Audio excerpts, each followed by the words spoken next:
Бахтияр Зайнудинов, Бесикташ, Еуропа лигасы гол, Динамо Киевке қарсы тамаша соққы. Ендеше армандауға да қорқатын бір тамаша дебют болған сияқты. Құрметті көрермен, Бахтияр Зайнудинов Бесикташ сапындағы алғашқы матчында тамаша гол соғып, жеңіс голын енгізіп, тарихқа атын таңбалап үлгерді. Ендеше әңгімемізді осыдан бастайық. Есей Жеңісұлы YouTube арнасында бүгінгі шығарылымда осындай Ақжолтай жаңалықпен Ақжолтай хабармен бастап отырғанымыз үшін қуаныштымыз. Ары қарай өзіміздің Еурокубокта қалған екі командамыздың жарыс жолымен де таныстыра өтеміз. Ендеше бізбен бірге болыңыздар.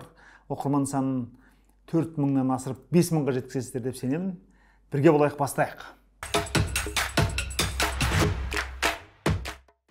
Бахтияр Зайнудинов, құрметті көрермен, шынында да бас айналдырарлық дебют жасады. Мұны жанкүйер ретінде өз басым күттім десем асылық болар. Шынында да бір қарағанда Бахтиярдың осынша үлкен лигаға барып ойнауы, үлкен үздік үштікке кіретін команданың сапына енуі, Түркияда Суперлигада Бесикташ сияқты 16 дүркін чемпионның қатарына баруы, былайша айтқанда біз үшін шетін жаңалық болатын. Өйткені бұған дейін бірде-бір біздің ойыншымыз дәл осындай үлкен командаға ат басын бұрып көрген жоқ. Әрине Зениттегі Нұралы Әліпті айтуға болар, осыған дейін Бахтияр Зайнудинов ЦСКАның сапында ойнағанын айтуға болар, бірақ бәрібір бір қарағанда Ресейде біз қалай дегенде де өзімізбен бір кеңістікте жатқан ел ретінде қараймыз. Сондықтан өз футболшыларымыздың сол кеңістіктен сәл ғана шығуының өзін қанша күттік десеңізші.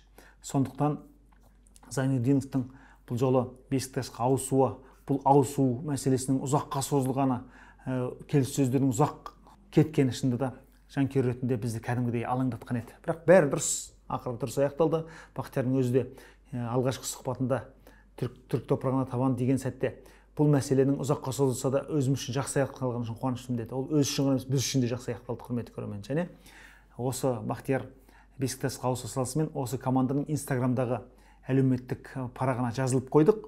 Және бүгінгі матчтың алдында біздің 11 саңлағымыз деп Бесикташ өзінің негізгі құрамында шығатын 11 негізгі ойыншысын таныстырды да, сол жерге Бахтияр деп 22-ші нөмірмен белгілеп қойыпты.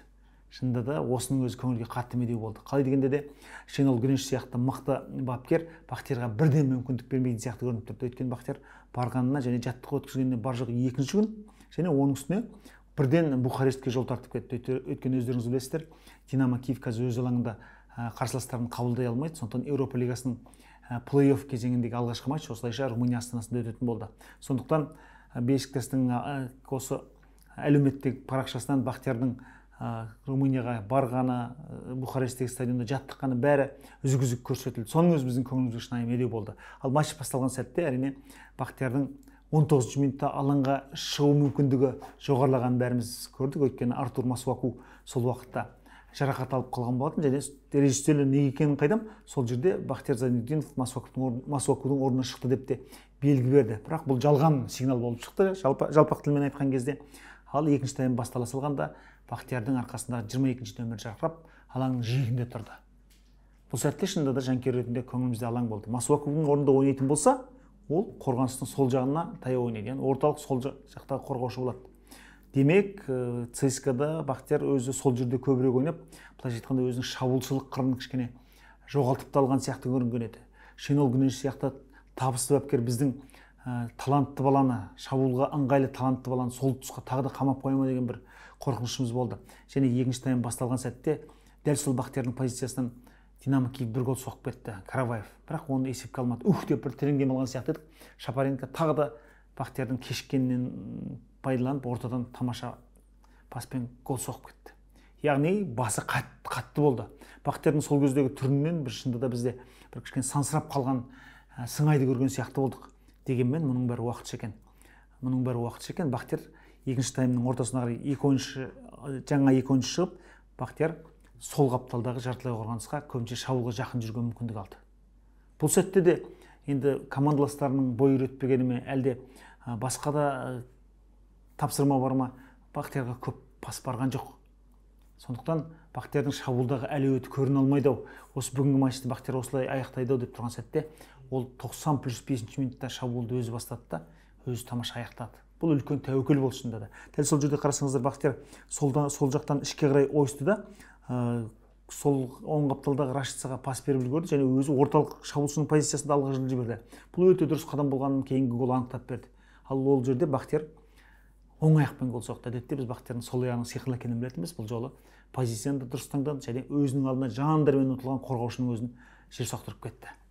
Бұл өте талантты гол болып былайша айтқан кезде. Сөйтіп Бақтияр Зайнутдинов Түркия командасы сапындағы алғашқы голын бірінші матчта соғып отыр. Әрине осылай жалғаса берсе екен дейміз және ең бастысы Шенол Күнеш Бақтиярдың шабуылда көбірек пайдалы бола алатынын осы бірінші матчынан түсіне бастаған шығар. Әрине тәжірибелі бапкерге өзінің ұлттық құрамасын әлем чемпионатындағы 3-ші орынға жеткізген бапкерге біз Бақтиярды анда қой, мұнда қой деп ақыл айта алмаспыз және біздің ақылымызды тыңдап та жарытпас былайша айтқанда, бірақ негізі Бақтиярдың қай тұста пайдалы бола алатынын көрген сияқты. Бақтияр ең алғашқы Еурокубоктағы голын 2018 жылы 4-ші қазанда Еуропа лигасының топтық турнирінде Рен командасына соққан болатын. Астананың сапында содан бері міне 5 жылға жуық уақыт өткен екен. Енді ЦСКАның сапында өздеріңіз білесіздер, Ростовтың сапында Еурокубоктарға көп қатыса алған жоқ. Тіпті кейінгі 2 жылдары өздеріңіз білесіздер, Ресей футболы жалпы әлем футболына шектеп қалды. Сондықтан Бақтиярдың осы бесік тасқа ауысудың өзінде үлкен тәуекел бар дей аламыз. Яғни ол осы сақа жасқа жеткенде, 25 жасқа жеткенде осылай Еуропаға тағы бір сенімді қадам жасады және ол қадамы өте сенімді болып отыр. Сондықтан біз Бақтиярдың дебют голымен, алғашқы голымен шын жүректен құттықтаймыз және соңғы голын Бақтияр естеріңізде болса Орынбор командасының сапында, ЦСКАның сапында Ресей кубогында соққан еді. Жалпы осы Ресейде өткізген 5 жыл ішінде Бақтияр Зайнутдинов бар жоқ 9 гол соқты. Ростов пен ЦСКАны қоса алғанда. Чемпионатта 9 гол, кубокта 2 гол соқты қателеспесек. Демек өте аз. Ұлттық құрамада 12 гол соғып үлгерген, 4 жылдың ішінде 12 гол соғып үлгерген ойыншы үшін осы Ресейде өткен 4 жыл ішіндегі 10-11 гол тіпті өте нашар. Сондықтан біз Түркияға барғанда Бақтиярдың шабуылшы ретіндегі потенциалы әлеуеті жақсы көрінеді деп есептейміз. Оның үстіне ұлттық құрамаға да дәл сол позицияда ойнаған Бақтияр көбірек керек. Мұны біз ғана емес, ұлттық құраманың бас бапкері Магомед Адиев те айтып отыр. Демек, алдағы Финляндия және Солтүстік Ирландия матчтар алдында Бақтиярдың көңілі көтеріліп қалды деп есептейміз. Енді Суперлигадағы, яғни Түркияның Суперлигасындағы дебютін асыға күтеміз. Алға Бақтияр дейміз. Алға біз бәрібір қашанда тілеулеспіз. Ал қазақстандық командалар Еурокубоктағы матчын әрқилы өткізді. Алдымен Астана Партизани матчынан бастайық. Бұған дейін қазақстандық командалар Албанияның командаларымен 4 рет кездескен екен. Соның ішінде Скендербемен 2 рет, бірінде Шахтер жолға қалдырды, бірінде Қайрат жол берді. Сондай-ақ Кукеси және Теута командаларын Қайрат 2 рет жеңді. Демек, Албания командалары біздің оң жамбасымызға келеді. Оның үстіне Астана Чемпиондар лигасынан бастап, Еуропа лигасымен жалғастырып, сол іріктеудің бәрінде қарсыластарынан ірі есеппен жеңіліп, мысалы Динамо Загреб пен Лудогорецтен, енді Еуропа лигасының плей-офф кезеңіне түскенде Партизани сияқты команданы, яғни біз үшін ыңғайлы елдің командасын жеңуге алғышарттар жасай ма деп күткен едік. Бір қарағанда жасады, 1-0 дегенде жаман есеп емес, бірақ біздің 3 гол саналмады. Шынында да енді вар деген бар, басқа да бар, 3 голға да дау айтуға да болар, бірақ біздің ойымызша сол 3 голда анық соғылған сияқты көрініп тұр. Мысалы, Абат Айымбетов сұтылып шыққан сәтте бір мысқалдай ғана, иненің жасуындай ғана алда болғаны көрініп тұр. Томасов бірінші голын соққан сәтте кәдімгі сызықтан асып кетпейін деп өзін ұстап тұрып барып шабуылға қосылды. Екінші голын соққан сәтте де Габышев па әлде біреу ойыннан тыс қалып қалды деп жатыр. Яғни 1 емес 3 гол саналмай қалды Астананың. Былай айтқанда Астана алып та шалып та шықты Партизаниде. Және ойын соңында Астананың бас бапкері Григорий Бабаянның да сөзін естіген боларсыздар. Команда 60-ші минутқа дейін зор қарқынмен шабуылдады. Яғни былайша айтқанда күш қуатты көп жұмсайтын футбол ойнады. Одан кейін ақырындап біздің футболшылар отыра бастады, сөйтіп Партизаниде мүмкіндіктер пайда болды деді. Яғни Астана қаласа жоғары қарқынмен ойнай алатын команда екенін дәлелдеп отыр. Өткен жолы Лудогорецпен матчта ортадағы 2 ойыншы Душан Йованчич пен Макс Эбон көп қателескен сияқты, бұл жолы керісінше тасқа ойнады. Бұл жерде енді әрине Еурокубок ойыны болғаннан кейін және тағдыры қалт құлт үстінде тұрғаннан кейін Бабаян да үлкен тәуекелге барған жоқ. Сол баяғы орталық қорғаушымен ойнады. бірақ дегенмен көбінше осы өзінің мүмкіндігін пайдалана алмаған болып отыр. Яғни ойынның шамамен 80 минутына шейін бе бұрыштама доп көтеру жағынан Астана 11-0 болып алда тұрды. Бұл Астананың тынымсыз шабуылдағанын көрсетеді. Бірақ қалай дегенде де осы ойынның соңында өздеріңіз байқасаңыздар, Дербо Дамбо әдемі сытылып шықты, сол аяқпен далаға тепті. Былайша айтқанда, шынында да бұл футболшы баяғы Ресейдегі Александр Ширко деген шабуылшы болған, оны жас жанкүйерлер біле бермеуі мүмкін. Сонда комментатор Виктор Гусевтің былай дегені бар: Ширко 5 забил, 25 не забил дегені бар. Сол сияқты біздің Дарбода 5-ін соқты, 25-ін соқпайтын дәрежеге келіп қалған сияқты. Ал Абат Айымбетовтің гол саналмаған, өкінішті. Бізге гол керек еді, бірақ осы бір голдың өзі бізге жеткілікті болуы мүмкін. Яғни конференция лигасының топтық турниріне шығу үшін бір голдың өзі жеткілікті болуы мүмкін. Ол үшін әрине Астана қарымта матчты өте жоғары деңгейде өткізуге тиіс. Әрине Астана 3 күннен кейін Алматыға келіп Қайратпен ойнайды. Одан кейін ұзақ жол Албанияға сапар шекеді. Мұның бәрі командаға әрине ауыр әсер етуі мүмкін, бірақ басқа жол жоқ. Өйткені Еурокубок деген сондай, біздің еліміз әрине Еуропадан тым жырақ орналасқан үшін ешкім де кінәлі емес, географиялық жағдай солай. Сондықтан Астанадан біз ешқандай ақталу емес, кәдімгідей ерлік күтеміз. Және бұл жерде Астананың біраз ойыншысы осы жолы екінші таймнан қосылды. Мысалы, Аслан Дарабаев, Исламбек Қуаттар екінші таймнан қосылды.